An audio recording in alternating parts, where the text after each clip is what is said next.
Hello mga kababayan, good morning, good afternoon, good evening, lalong-lalo na sa mga kababayan natin na andito sa Middle East dahil nga sa Lunes na po mag-uumpisa yung impeachment trial no laban kay Vice President Sara Duterte. Ito muna kasi 'di ba ano to, pinag-uusapan headline yung pagbubukas daw ng ITR o tawag dito yung box no ng tax ng mag-asawang Mans Carpio at saka ni walang iba kundi si Vice President Inday Duterte. Ayan po mismo si Senador Ping Lacson na ayaw nilang kumbaga buksan. Hindi sila yung magdidesisyon kung bubuksan or hindi yung box na yan na naglalaman ng mga tax nila ng mag-asawang Mans Carpio at Vice President Inday Duterte. So iiyak na naman dito yung mga gustong-gusto, 'di ba? Na mabuksan 'yan. Mismo si Senador Ping Lacson, no, alam ng mga prosecutors kung ano yung batas. Pakinggan natin kung bakit ayaw, no, kumbaga um, bakit daw sa kanila ipapasa yung burden no na magdesisyon na buksan yung box na yan. Pakinggan natin si Senador Ping Lacson mga kababayan. At kayo na mahumusga sa mga gustong-gusto dyan na mabuksan, no? Pag-unseal, pag-open noong ITR, yung green box, Mm. isa sa napagkasundo namin, huwag namin gapin. Saka sabi nga ni... Di ba? Isa sa napagkasunduan nila dahil nagkoko sila kahapon or nagmeeting o kung ano man yung nag-usap, no? Isa sa mga napag-usapan, dapat hindi nila tinanggap yung box na yun. Di ba? Senator Chis Escudero, kasi siya yung lawyer doon sa grupo, wala Opo, siya opo. sa Pangilinan.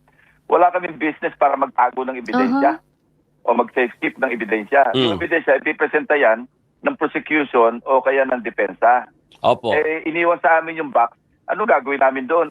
Korte kami. Kaya ang isang napagkasundo namin, solely namin yun kasi unang-una, labag sa batas, hindi ang impeachment court o maski anong korte ang mag-unseal nun. Kasi maliwanag sa National Internal Revenue Code, Section 71, na isa lamang ang exception. Kailan merong written authority from the President sa upon recommendation ng BIR at saka ng Department of Finance. Kausapin nyo si President Bongbong Marcos, no, na pumirma. Oh my goodness. At gagawin ba yon ni President Bongbong Marcos? Yun yung tanong sa mga gustong-gustong buksan yung green box na yan. Yung pa yan Opo. At hindi kami pwedeng mag-decide. Yung sinasabi ng prosecution na kami na yung mag-decide, magbukas noon, hindi namin gagawin yun. So ibig... Kasi ma-open kami sa grave abuse of discretion. Opo. Kasi bukod doon sa National Internal Revenue Code, merong umiiral na mga Supreme Court rulings. Napakatagal na yung una nga Yung isa, 1933 pa yung desisyon, pero ito, hindi naman nababago. At ito'y na-reinforce pa doon sa subsequent na jurisprudence, I think 2012, na sinasabi doon na talagang although considered na public record siyang ITR, isa lamang o dalawa, sabihin natin dalawa. Ang una, yun nga, yung upon written authority sa presidente. At pangalawa, kung may waiver mismo yung respondent. So kailangan ng sulat, no, mula sa kung gustong-gusto nila kung gustong-gusto nilang buksan, no, lalong-lalo na yung mga House prosecutors. Unang-una, kailangan may sulat ng presidente at pangalawa, mismo pumayag yung may-ari ng ITR o yung income tax, ano na yan, revenue na yan.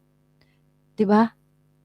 si Vice President Sara at saka yung asawa niyang si Manscarpio kasi yung nilalaman daw ng green box na yung records ng mag-asawang Manscarpio at saka ni Vice President Sara Duterte. So dalawa yung option ninyo. Kausapin nyo yung presidente ng Pilipinas, mag-ano siya, sumulat siya sa BIR na hayaang buksan yon or mag-waive si Vice President Sara Duterte. Tapos ipipilit ninyo na mabuksan dyan sa impeachment court. So, wag sa amin ibagsak yung burden na mag-unseal o magbukas. Kung gusto ng prosecution, humingi sila ng permiso sa Office of the President para i-unseal yan. Wag kami. Wag impeachment court. So, ano masasabi nyo dito, mga taga-house? Wag sila. Wag sila, kayo na lang. Diba? Oy, naku, magagalit si ano niyan. Maraming magagalit niyan, Senator Lacson. Daming gagawin. Ibig sabihin, Senator Lacson, sa pag-start ng inyong trial sa Lunes, kasama yan doon sa unang mga aksyonan ninyo na ibabalik ninyo sa kanila yung cost. So din yan, at silang bahala mag-desisyon kung paano nila yan gagamitin. Oo, ewan ko kung kahapon, kung sinauli yan. Dahil Sabado ngayon, Biyernes kahapon. I hope sinauli na yun kahapon. Kasi ano yan, hindi naman kasama sa main transmittal daw Opo, para opo. manghihabol. Opo. Pero ang tanong ko nga kahapon, bakit natin tinanggap? Tama rin, si Senator Chus mismo nagsabi, wala tayong business to safekeep, mag-safekeep ng evidence kasi korte tayo. Unless ipresenta yan at i-admit natin bilang korte, magpipresenta dyan either yung prosecution or yung defense. Yan pa naman po yung mainit na pinag-usapan even nung pre-trial conference, Senator Ping, kung ano mangyayari sa magic box na yun, sa box ng BIR na yan. Alam mo, Robert, sa House pa lang dapat ginawa na nila yun Alam naman nila siguro yung batas Pero bakit nila una-una yun, sinabit? Simple lang yun Kumuha lang sila ng authority, yun nasa batas Sumunod lang sa batas, di walang problema. So, yan. Tinuruan patuloy kayo ni Senator Ping Lacson kasi masyado niyong pinipilit yung mga bagay-bagay na alam nyo namang mali. Unang-una, hindi nyo naman records yan. Pagmamay-ari yan ng mag-asawang Manscarpio. Pinipilit yung buksan, lalong-lalo na isama yung kay Manscarpio. Hindi naman public official yun. Diba? Tinitira nyo pati yung asawa na nananahimik. Kung gusto nyong tirahin nyo si Vice President Sara Duterte, huwag nyong isama yung pamilya na nananahimik at gusto ng tahimik na buhay. Di ba mga kababayan? Unang-una lahat, dami-dami nilang mga abogado doon. Ang dami, si Laila de Lima, si Congressman Chel Jokno, at saka si Luistro. Di ba ang tatalino na mga yan? Pero gusto talaga nilang baguhin o isaksak sa mga pag-iisip ng mga tao na pwede buksan kahit hindi na pwede. O meron kayong dalawang opsyon. Sumulat yung presidente na i-allow na mabuksan yan or mag-waive yung may-ari mismo ng records na yan ng BIR. Yun. Ipagpilitan nyo. So ayan, sa mga tawag dito, sa mga kumbaga, nagdiwang na dahil daw tuloy impeachment, mabubuksan na daw kung ano yung gustong mabuksan, no? Makikita na daw yung kayamanan. Ayan mismo, isa sa mga judge na mismo nagsabi na hindi sila magdesisyon na bubuksan yan or hindi. Ibabalik nila yung box na yan. Hindi dapat nasa kanila yan. Unang-una nga, bakit daw tinanggap yan, malinaw na pagdating dyan sa BIR box na yan, offhand ang impeachment court at bahala ang prosecution at defense kung paano nila gagamitin yan kung gusto na nilang gamitin. Yan ay na-resolve na yan, ibig sabihin, Senator Lacson. Yes, nang naaayon sa batas. Nang naaayon sa batas. Yun, nang naaayon sa batas.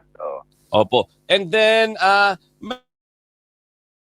meron pa rin po ba kayong pinag-uusapan ngayon, Senator Ping, na impeachment manager na tinatawag, at ang impeachment So iba na yan mga kababayan, no? Dito diyan lang tayo sa ano, sa BIR box na yan na sobrang pinagpipilitan ng House, ng mga prosecution ng House na talagang gusto nilang buksan. So mismo na si Senator Ping Lacson na pinag-usapan na nila kahapon na hindi nila bubuksan yan, hindi sila magdesisyon na buksan yung BIR box records na yan ng mag-asawang Manscarpio at saka Vice President Sara Duterte. Ibabalik na yung box na yan. So, hintayin natin kung ano yung komento ng mga taga House, kung ano yung sasabihin nila sa pinag-usapan kahapon ng mga senator judge. So ayan, anong masasabi nyo dyan mga kababayan? Komento nyo na po. Marami na naman maiinis nito. Bakit ganyan? Bakit ganyan? Paano natin malalaman kung totoo yung mga pinagsasabi? O di, pilitin ninyo si Presidente na sumulat siya sa BIR at ipabuksan yan. At saka, kausapin nyo, tirahin nyo muli si Vice President Sara Duterte na gusto niya ng bloodbath, di ba? So mag-wave siya na mabuksan yung box na yan. So yan, God bless ating lahat. Ingat-ingat palagi. Dito mo malalaman, no, mga kababayan, na kapag hindi ka talaga, nakikinig ka lang talaga, no, makikinig ka lang sa isang panig, mabubola ka talaga, no. Imaginein mo lahat sila mga abogado doon, pero pinipilit nilang buksan yung na yan. Buksan yung box na yan, na alam naman nila, mismo si Senator Ping Lacson, sinasabi niya, alam naman nila yung batas. Di ba? Tapos ipipilit nila na mabuksan, na alam naman nilang mali. So ayan, maraming salamat. God bless ating lahat. Lalong-lalo na po yung mga OFW nandito sa Middle East. God bless po sa inyo. At game day ni Alex Ayala ngayon mga kababayan. Pag-pray natin na sana makausad si Alex Ayala sa round of 16. God bless sa kanya. Sana nga healthy lang siya 100%. At dyan po tayo nagtatapos. Bye-bye!